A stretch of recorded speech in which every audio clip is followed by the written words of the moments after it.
प्रफुल्ल पटेलांनी पंतप्रधान नरेंद्र मोदींना जिरे टोप घातल्यानं नवा वाद, छत्रपती शिवाजी महाराजांचा अवमान केल्याची राष्ट्रवादी पवार गटाची टीका, तर उद्या मोदींना रायगडच्या सिंहासनावर बसवणार का, हिंदू महासभेचा सवाल।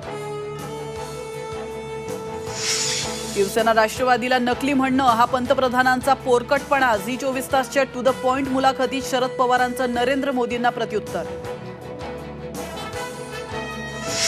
नाशिक महानगरपालिकेत 800 कोटींचा घोटाळा, संजय राऊतांचा खळबळजनक आरोप, कथित घोटाळ्यात मुख्यमंत्री आणि बिल्डर लॉबी लाभार्थी असल्याची राऊतांची मोदींकडे तक्रार।